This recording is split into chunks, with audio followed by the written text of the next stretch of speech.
Welcome to Live Pure, the podcast. I'm your hostess, Janelle Alexandra. Get comfy, settle in, as we discuss all things health and well-being. Be sure to like, share, and subscribe. Now, let's get to talking about living pure. Hi, I'm Janelle, and welcome back to the Live Pure podcast. Today, again, we have my friend Rudy Dragone, the compound pharmacist. And if you have not... if this is your first time tuning in, make sure that you go back to, I believe, episode 4. I'm not getting that perfectly right. And we have talked a little bit about replacement hormone therapies, what it does to our thyroid, and some of those issues. So today, Rudy, I wanted to explain to him that I am now on my own hormone therapy, as well as some other vitamins and minerals that he had suggested that I take because I have taxed my adrenals so much, be it from, just lifestyle in general and maybe even a little bit of the marijuana I was consuming for so many years. So welcome back today. Glad to be here. So what I was pointing out earlier this morning that I want to make sure that everybody's understanding is that since being off of marijuana, I'm definitely sleeping a lot better at night. Like I'm not needing any type of melatonin or anything. I was for a while taking some magnesium before I went to bed. Okay. And that definitely would make me feel a little tired and go straight down. But I wear a Whoop device, which monitors our health. And when I flatlined what I thought was at the lowest point for me to sleep at night, I'm now getting like this little dip for like 4 to 10 minutes throughout the evening. And the first time I noticed it, I thought, oh my God, what's going on? And one of my friends who has sleep apnea was thinking, oh, maybe you've got sleep apnea. Mm-hmm. But it's continual for 4 to 10 minutes. So I know that I'm not breathing. And so then I realized, oh, I'm in like the deepest place of sleep I've probably ever been. Yeah. And it's mind blowing because I've really only been on the progesterone and the other hormone creams for not even quite a month yet, I think. It doesn't matter how long you've been on it. It's funny because when people come to me and they say, went to this nutritionist and I went to this guru for exercise and I went to this other person for all these holistic types of healing, and they all have their place, okay? I don't poo-poo any of them, okay? But it's funny, you may have a vitamin deficiency and it'll take 2 to 3 months to correct that vitamin deficiency. You're not sleeping because of low progesterone, and you take the progesterone that night, you'll sleep. Mm-hmm. So these are some essential hormones that everybody needs. Men need it, women need it, and when you get the right balance, it's game changing. It is game changing. It makes a big difference in everybody. Okay, so. As far as I'm concerned, I've used it for everything. I've had people that have had hernias, okay, and this kid was only 24 years old, and he was slotted in to have a surgery, and we looked and his testosterone was low, and I said, well, what I want you to do is I want you to put the testosterone right where the hernia is, and I want you to drive it through with DMSO so that it actually concentrates on that muscle. And within a month, the hernia was gone. Ooh. Okay. I have friends who have had multiple hernias, so this is something they should pay attention to. It was completely gone.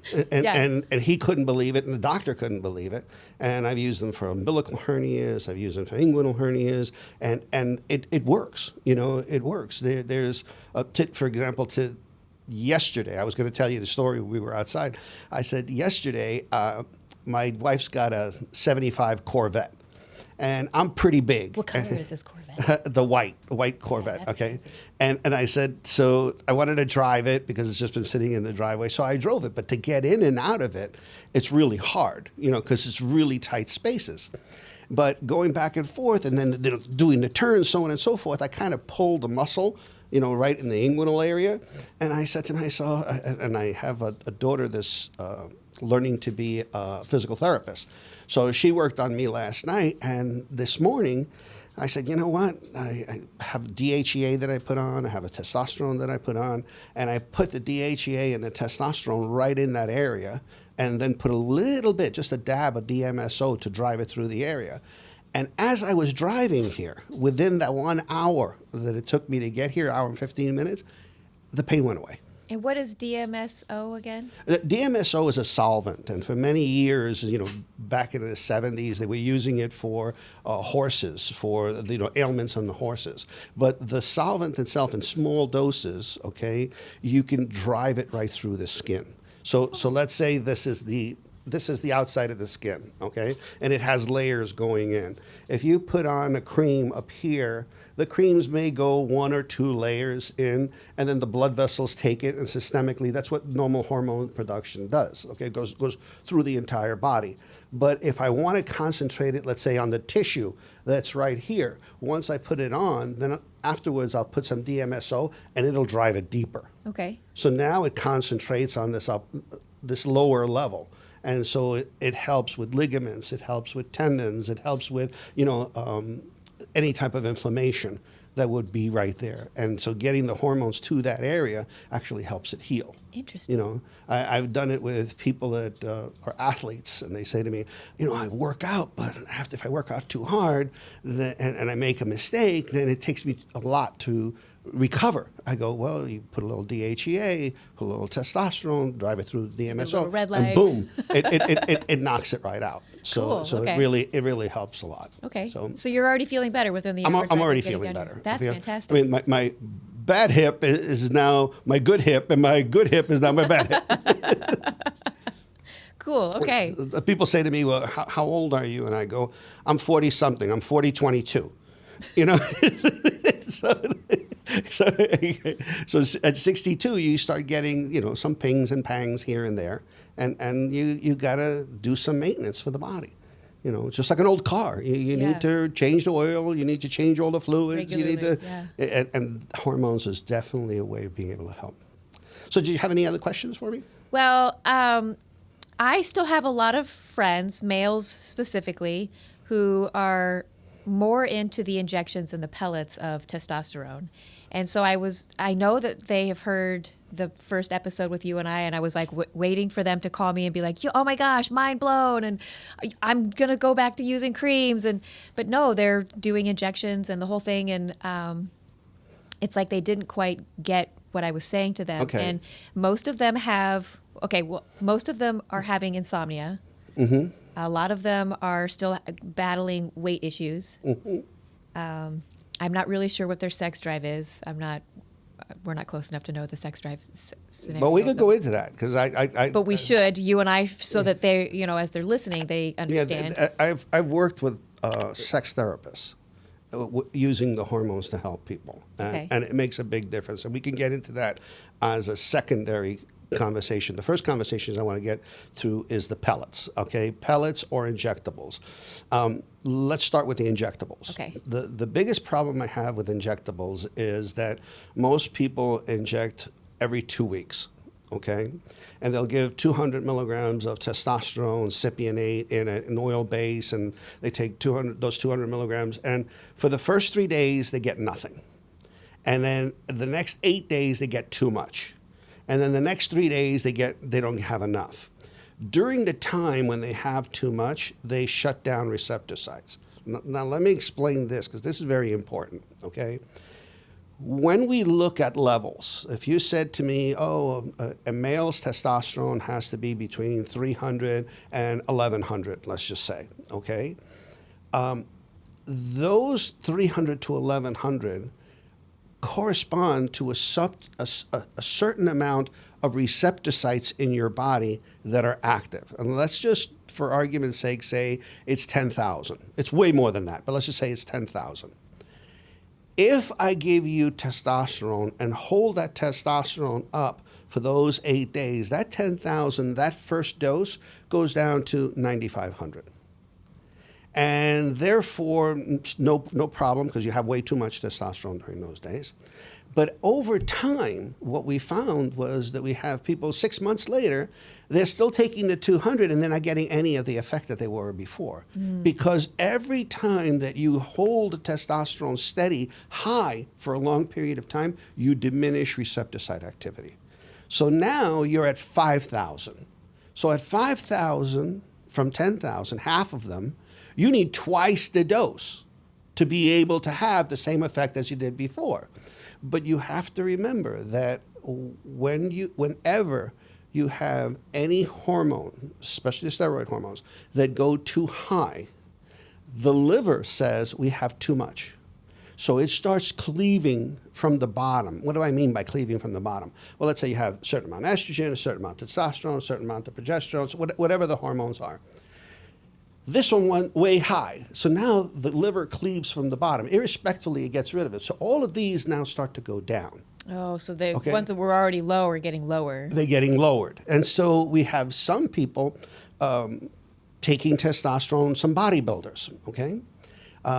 Jump off the back of a pickup truck and rip an Achilles tendon. Only this far off the ground, okay? Why?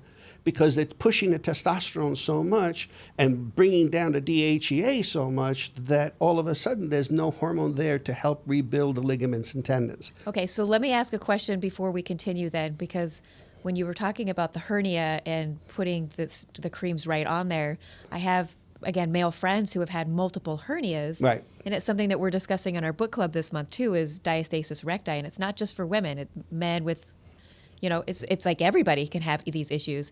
So would that be part of that scenario then? Like, let's say these are men that have been taking testosterone, even small doses, for multiple years, and now they're getting hernias. Is that kind of the same scenario? Well, it depends on what kind of hernia it is, okay? And if it's muscle that's ripping, that tells us that may not have enough of the testosterone to rebuild the muscle, or may have had too much for a long period of time and diminish the receptor sites so that the amount that he's taking is not helping to rebuild it. You have to figure that out. Okay. So everybody individually, you have to figure that out. But when I'm talking about is when we look at someone, I want to see the whole picture. Okay. Yeah.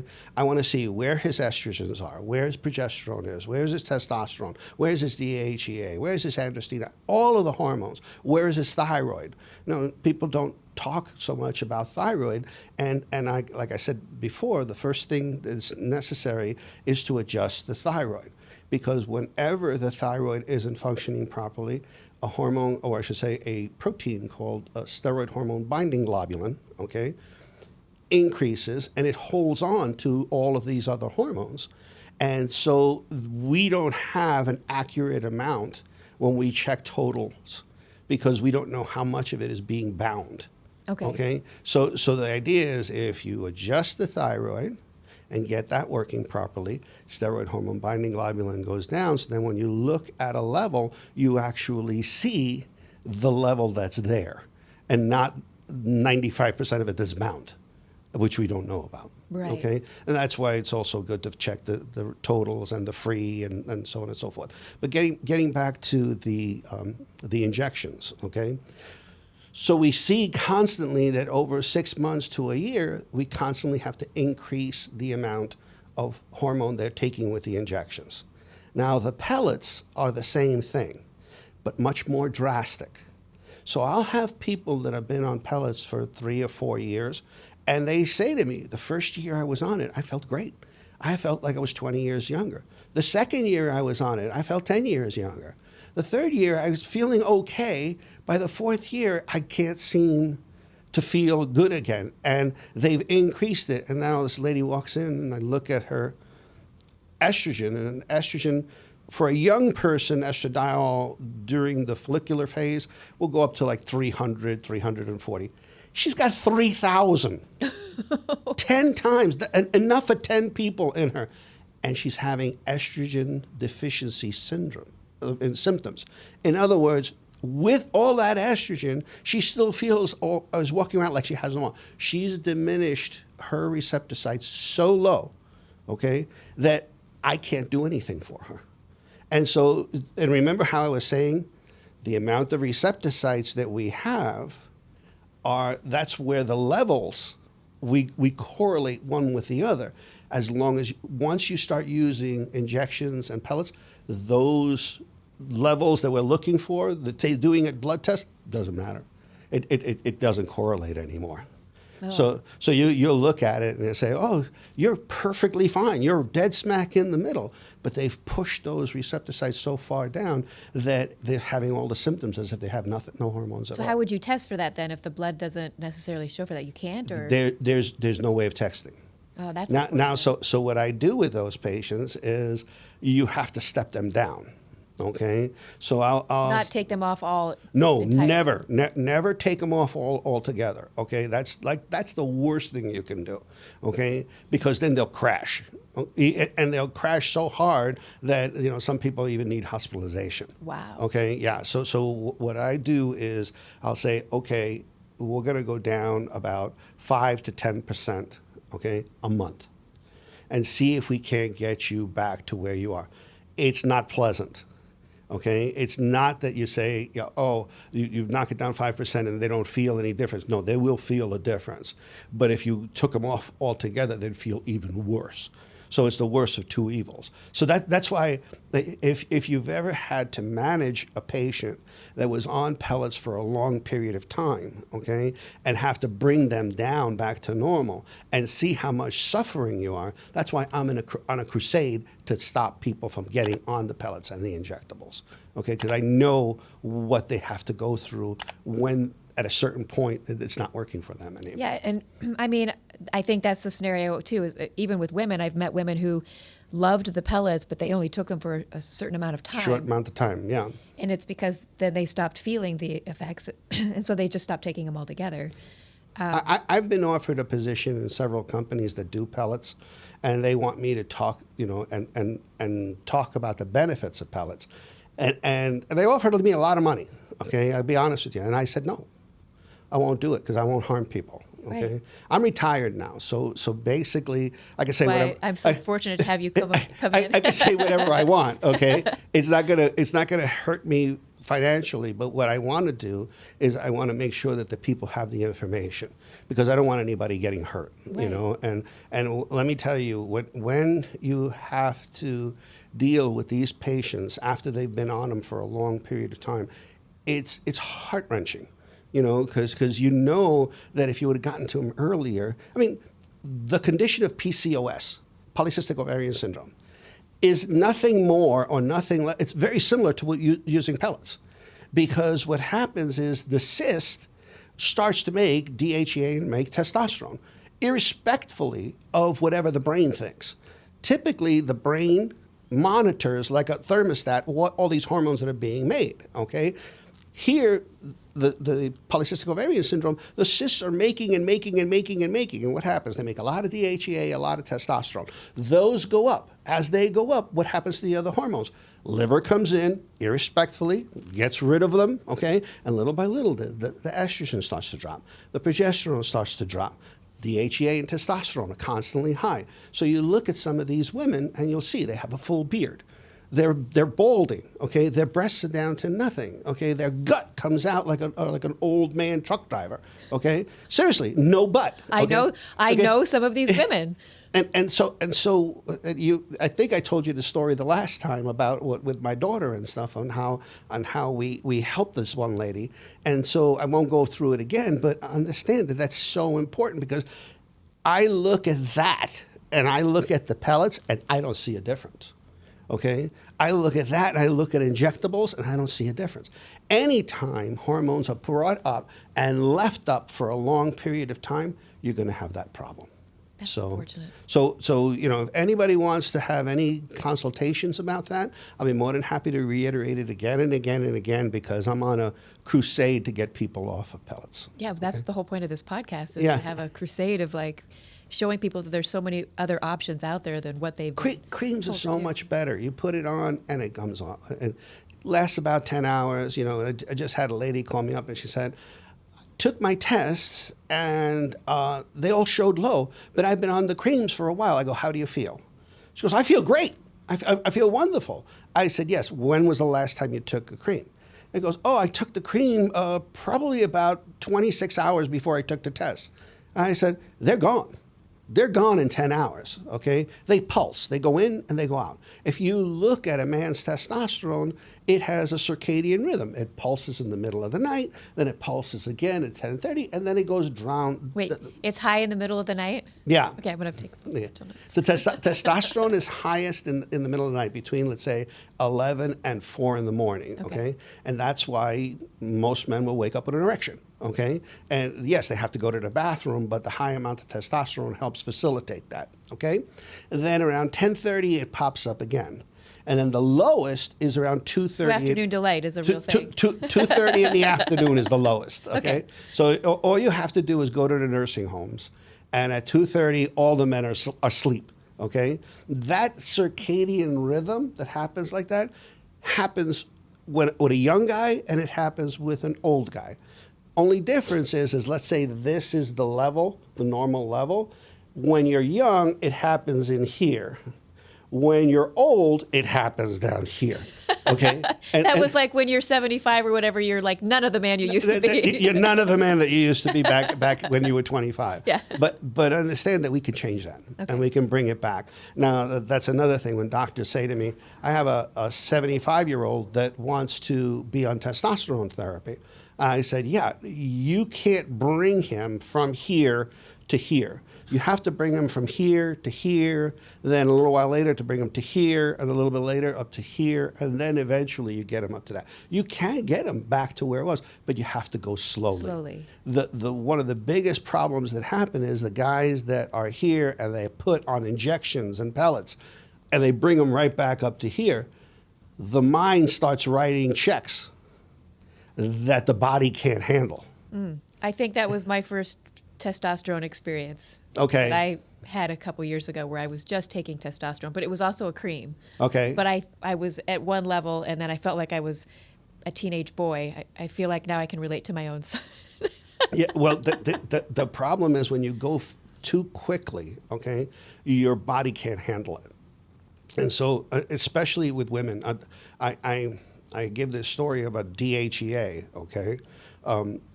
When I see women with low DHEA, and DHEA is a really great hormone, okay? Not only does it help with ligaments and tendons and all Is that a cream too? Because I'm taking a tablet form or a little pill. No, I don't want you doing that. I want you, the DHEA must be done in a cream. Why? Okay. Once you do it in a capsule, it goes into the alimentary canal, gets absorbed, and everything that gets absorbed in the alimentary canal goes first pass effect to the liver. The liver will change it to androstenedione, and then from androstenedione to estrone, which is the bad estrogen. Okay. Okay? So do not take it orally. Oh, do you hear that, Dr. Steven? when you take it on a cream, it bypasses the first pass effect of the liver. And I don't know if I told you the story about the doctor that I was working with in Mexico. Did I tell you that story? Maybe. Well, there's been a couple of doctor stories, but yeah. Well, I'll tell it to you again. Okay.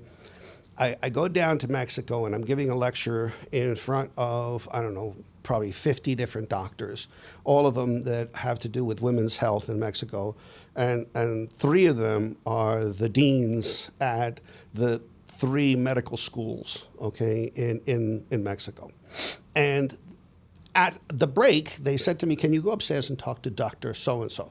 And I said, sure. I went up and I talked to him. And he said to me, he goes, I just want to ask you questions about a particular patient. And he gave me this patient, and he gave me all the problems. And it's an elderly woman, and she's not walking, and her DHEA, showed me the labs, the DHEA was down to nothing. I said, she needs about 25 milligrams of the DHEA cream, and she will do good on 25. But if you give her 25 milligrams of DHEA cream, the opposite is happening in her of what we talked about with the receptors. When you have a deficiency for a long period of time, remember those 10,000 receptors?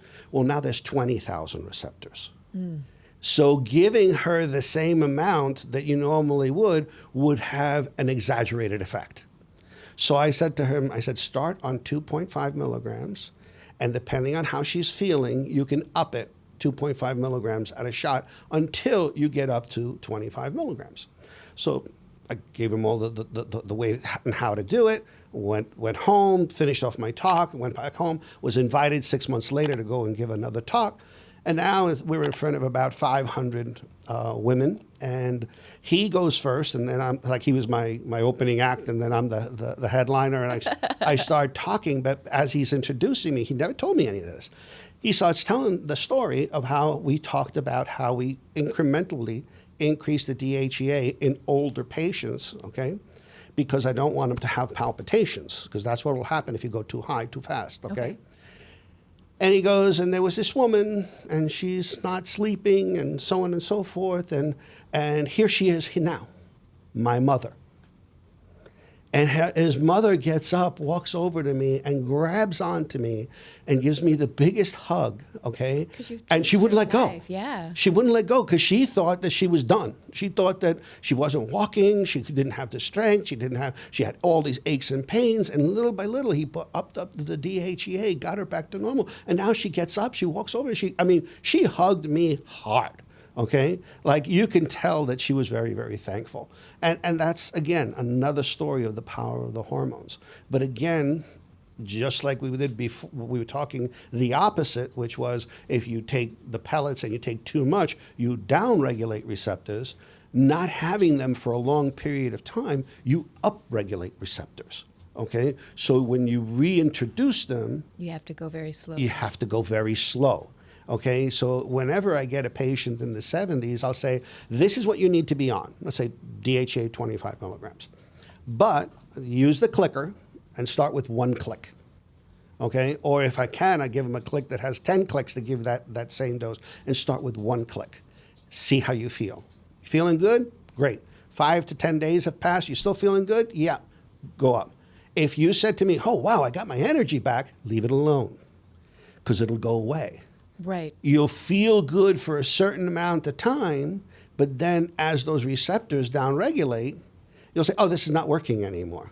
It's not that it's not working, it's that you downregulated the receptors, and we have to increase the dose. Now, again, there's my pool table with the 16 balls and 6 holes situation. You know, as you go up, you want to go back up to the right level with the right amount of receptors, and then those blood tests make sense, okay? Because when you have the right amount of receptors, you're supposed to. And then you can look at the hormone levels and say, hey, that's the way it's supposed to be. Interesting. Okay. Well, so get off the DHEA tablet. And so at the moment, I have a progesterone cream by itself that I take at night, and then I have my other hormones that are combined together.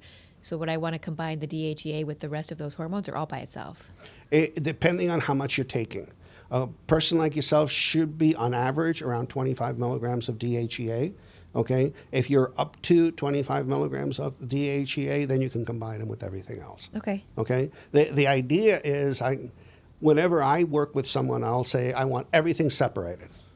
And some patients, and I'll say to them, this hormone does this hormone does that, this hormone does this, these are your symptoms, this is the hormone that's going to be able to take care of that symptom. So you increase it slowly until that symptom is abated, okay? And then people will come back to me and say, I haven't felt this good in 30 years, okay?